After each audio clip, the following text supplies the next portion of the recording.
ओम नमो भगवते वासुदेवाय। श्रीमद्भागवत महात्म्य, पहला अध्याय। देवर्षि नारद की भक्ति से भेंट। सच्चिदानंद स्वरूप भगवान श्री कृष्ण को हम नमस्कार करते हैं, जो जगत की उत्पत्ति, स्थिति और विनाश के हेतु तथा आध्यात्मिक, आधिदैविक और आधि भौतिक तीनों प्रकार के तापों का नाश करने वाले हैं। जिस समय श्री सुखदेव जी का यज्ञोपवीत संस्कार भी नहीं हुआ था तथा लौकिक वैदिक कर्मों के अनुष्ठान का अवसर भी नहीं आया था, तभी उन्हें अकेले ही संन्यास लेने के लिए घर से जाते देखकर उनके पिता व्यास जी विरह से कातर होकर पुकारने लगे, बेटा बेटा तुम कहाँ जा रहे हो। उस समय वृक्षों ने तन्मय होने के कारण श्री सुखदेव जी की ओर से उत्तर दिया था। ऐसे सर्वभूत हृदय स्वरूप श्री सुखदेव मुनि को मैं नमस्कार करता हूँ। एक बार भगवत कथामृत का रसास्वादन करने में कुशल मुनिवर शौनक जी ने नैमिषारण्य क्षेत्र में विराजमान महामती सूत जी को नमस्कार करके उनसे पूछा।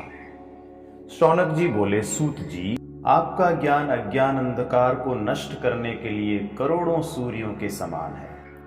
आप हमारे कानों के लिए रसायन अमृत स्वरूप सार गर्भित कथा कहिए। भक्ति, ज्ञान और वैराग्य से प्राप्त होने वाले महान विवेक की वृद्धि किस प्रकार होती है तथा वैष्णव लोग किस तरह इस माया मोह से अपना पीछा छुड़ाते हैं। इस घोर कलिकाल में जीव प्रायः आसुरी स्वभाव के हो गए हैं। विविध क्लेशों से आक्रांत इन जीवों को शुद्ध दैवीय संपन्न बनाने का सर्वश्रेष्ठ उपाय क्या है।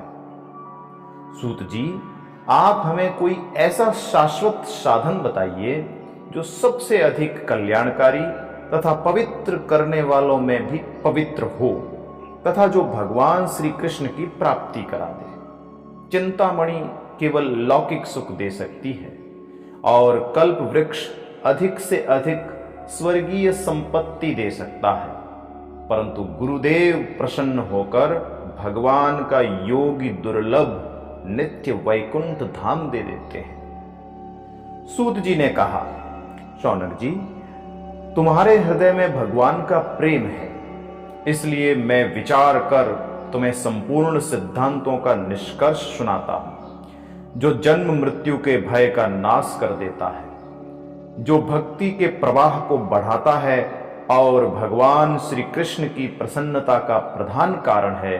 मैं तुम्हें वह साधन बतलाता हूं, उसे सावधान होकर सुनो। श्री सुखदेव जी ने कलयुग में जीवों के काल रूपी सर्प के मुख का ग्रास होने के त्रास का आत्यंतिक नाश करने के लिए श्रीमद् भागवत शास्त्र का प्रवचन किया है। मन की शुद्धि के लिए इससे बढ़कर कोई साधन नहीं है। जब मनुष्य के जन्म जन्मांतर का पुण्य उदय होता है, तभी उसे इस भागवत शास्त्र की प्राप्ति होती है।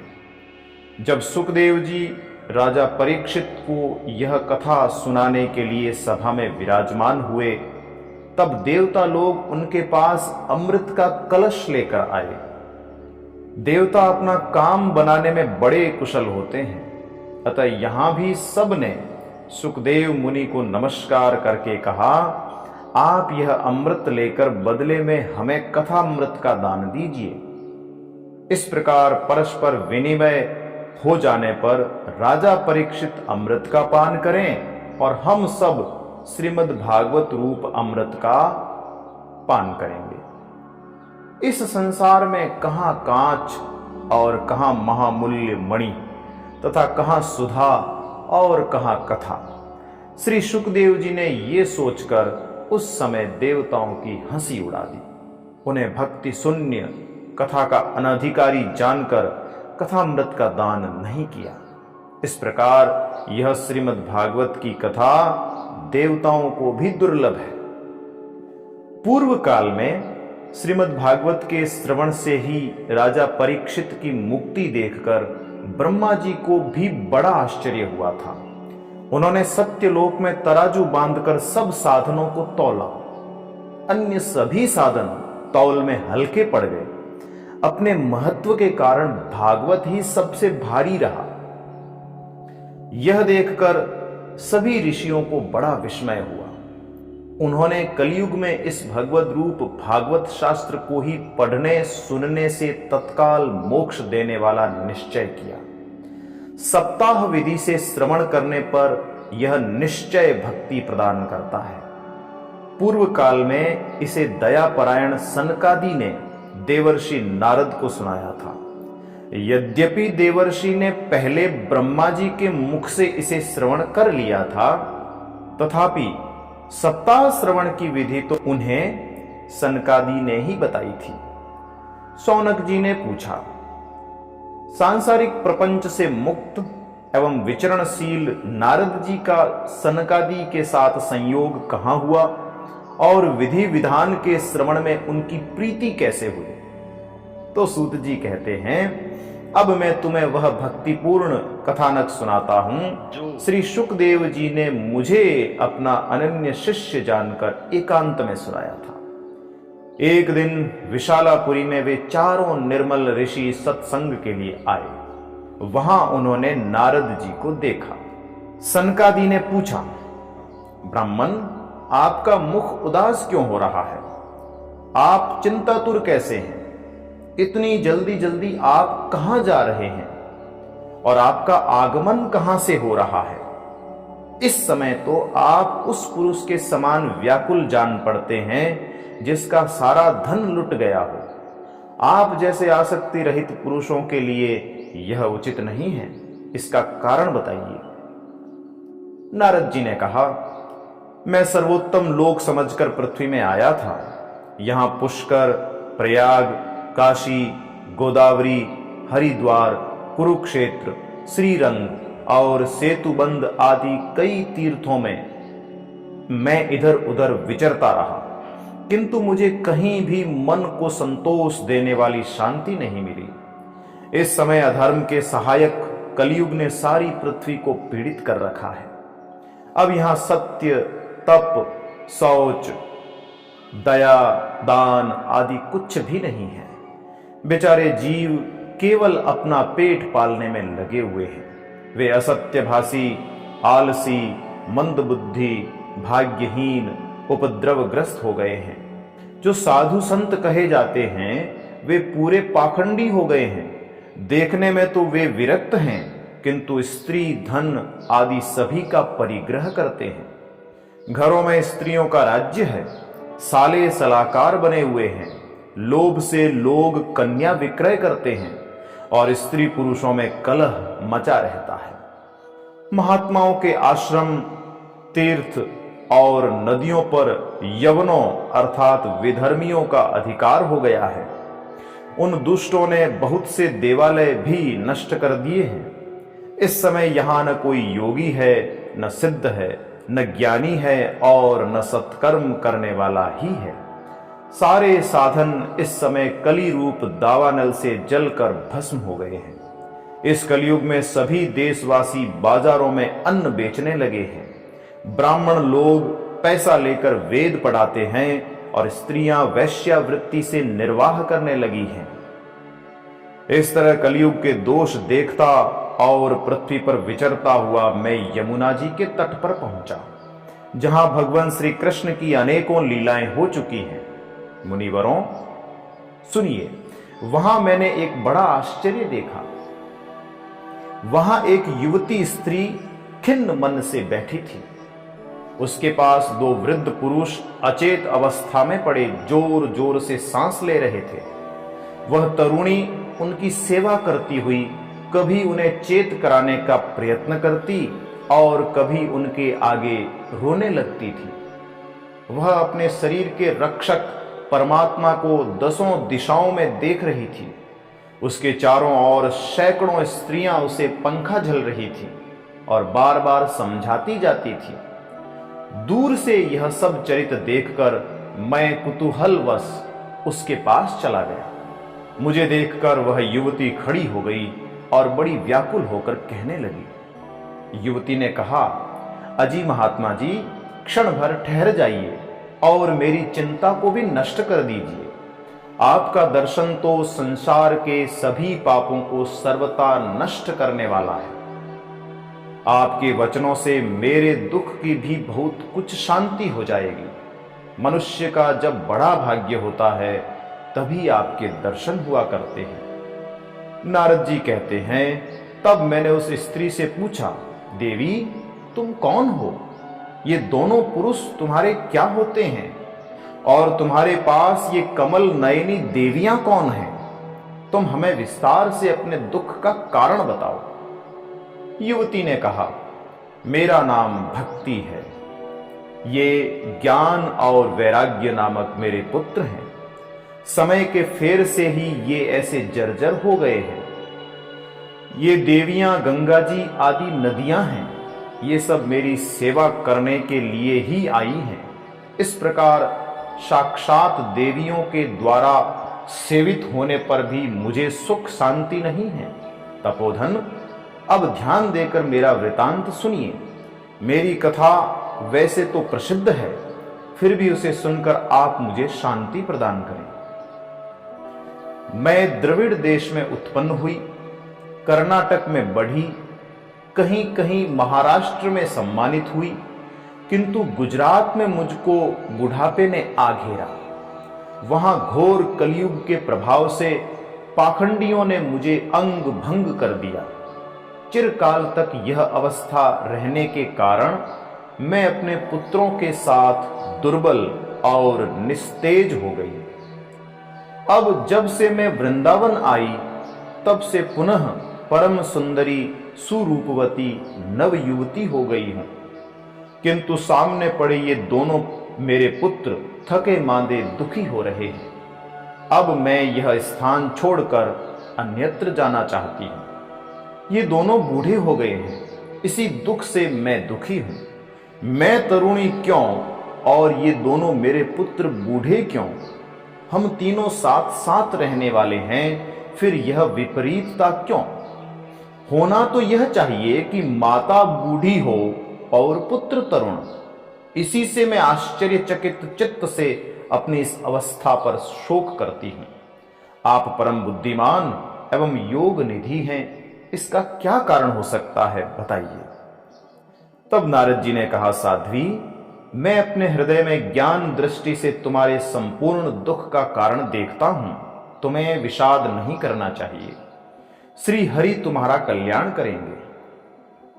सूत जी कहते हैं, मुनिवर नारद जी ने एक क्षण में ही उसका कारण जानकर कहा। नारद जी ने कहा, देवी सावधान होकर सुनो, यह दारुण कलयुग है। इसी से इस समय सदाचार, योग मार्ग और तप आदि सभी लुप्त हो गए हैं। लोग शठता और दुष्कर्म में लगकर अघासुर बन रहे हैं। संसार में जहां देखो वहीं सत्पुरुष दुख से म्लान हैं और दुष्ट सुखी हो रहे हैं। इस समय जिस बुद्धिमान पुरुष का धैर्य बना रहे, वही बड़ा ज्ञानी या पंडित है। पृथ्वी क्रमशः प्रतिवर्ष शेष जी के लिए भार रूप होती जा रही है। अब यह छूने योग्य तो क्या, देखने योग्य भी नहीं रह गई है और न इसमें कहीं मंगल ही दिखाई देता है। अब किसी को पुत्रों के साथ तुम्हारा दर्शन भी नहीं होता। विषयानुराग के कारण अंधे बने हुए जीवों से उपेक्षित होकर तुम जर्जर हो रही थी। वृंदावन के संयोग से तुम फिर नवीन तरुणी हो गई हो। अतः यह वृंदावन धाम धन्य है, जहां भक्ति सर्वत्र नृत्य कर रही है। परंतु तुम्हारे इन दोनों पुत्रों का यहां कोई ग्राहक नहीं है, इसलिए इनका बुढ़ापा नहीं छूट रहा है। यहां इनको कुछ आत्म सुख की प्राप्ति होने के कारण ये सोते से जान पड़ते हैं। भक्ति ने कहा, राजा परीक्षित ने इस पापी कलयुग को क्यों रहने दिया? इसके आते ही सब वस्तुओं का सार न जाने कहां चला गया। करुणामय श्री हरि से भी यह अधर्म कैसे देखा जाता है? मुने, मेरा यह संदेह दूर कीजिए। आपके वचनों से मुझे बड़ी शांति मिली है। नारद जी ने कहा, बाले, यदि तुमने पूछा है तो प्रेम से सुनो कल्याणी। मैं तुम्हें सब बताऊंगा और तुम्हारा दुख दूर हो जाएगा। जिस दिन भगवान श्री कृष्ण इस भूलोक को छोड़कर अपने परम धाम को पधारे, उसी दिन से यहां संपूर्ण साधनों में बाधा डालने वाला कलयुग आ गया। दिग्विजय के समय राजा परीक्षित की दृष्टि पड़ने पर कलयुग दीन के समान उनकी शरण में आया। भ्रमर के समान सारग्राही राजा ने यह निश्चय किया कि इसका वध मुझे नहीं करना चाहिए, क्योंकि जो फल तपस्या, योग एवं समाधि से भी नहीं मिलता, कलयुग में वही फल श्री हरि कीर्तन से ही भली भांति मिल जाता है। इस प्रकार सारहीन होने पर भी उसे इस एक ही दृष्टि से सार युक्त देखकर उन्होंने कलयुग में उत्पन्न होने वाले जीवों के सुख के लिए ही इसे रहने दिया था।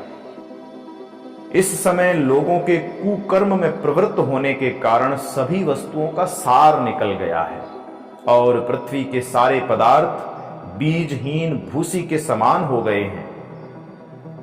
ब्राह्मण केवल अन्न धन आदि के लोभवश घर घर एवं जन जन को भागवत की कथा सुनाने लगे हैं, इसलिए कथा का सार चला गया।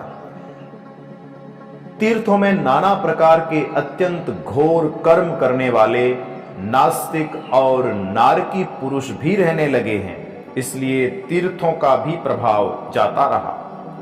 जिनका चित्त निरंतर काम, क्रोध, महान लोभ और तृष्णा से तपता रहता है, वे भी तपस्या का ढोंग करने लगे हैं, इसलिए तप का भी सार निकल गया। मन पर काबू न होने के कारण तथा लोभ, दंभ और पाखंड का आश्रय लेने के कारण एवं शास्त्र का अभ्यास न करने से ध्यान योग का फल मिट गया। पंडितों की यह दशा है कि वे अपनी स्त्रियों के साथ भैंसों की तरह रमण करते हैं। उनमें संतान पैदा करने की ही कुशलता पाई जाती है। मुक्ति साधन में वे सर्वथा अकुशल हैं। संप्रदायानुसार प्राप्त हुई वैष्णवता भी कहीं देखने में नहीं आती। इस प्रकार जगह जगह सभी वस्तुओं का सार लुप्त हो गया है। यह तो इस युग का स्वभाव ही है, इसमें किसी का दोष नहीं है। इसी से पुंडरीकाक्ष भगवान बहुत समीप रहते हुए भी यह सब सह रहे हैं। सूत जी कहते हैं, सौनक जी, इस प्रकार देवर्षि नारद के वचन सुनकर भक्ति को बड़ा आश्चर्य हुआ। फिर उसने जो कुछ कहा उसे सुनिए। भक्ति ने कहा, देवर्षे, आप धन्य हैं। मेरा बड़ा सौभाग्य था जो आपका समागम हुआ। संसार में साधुओं का दर्शन ही समस्त सिद्धियों का परम कारण है। आपका केवल एक बार का उपदेश धारण करके कयाधु कुमार प्रहलाद ने माया पर विजय प्राप्त कर ली थी। ध्रुव ने भी आपकी कृपा से ही ध्रुव पद प्राप्त किया था। आप सर्व मंगलमय और साक्षात श्री ब्रह्मा जी के पुत्र हैं। मैं आपको नमस्कार करती हूँ। ओम नमो भगवते वासुदेवाय।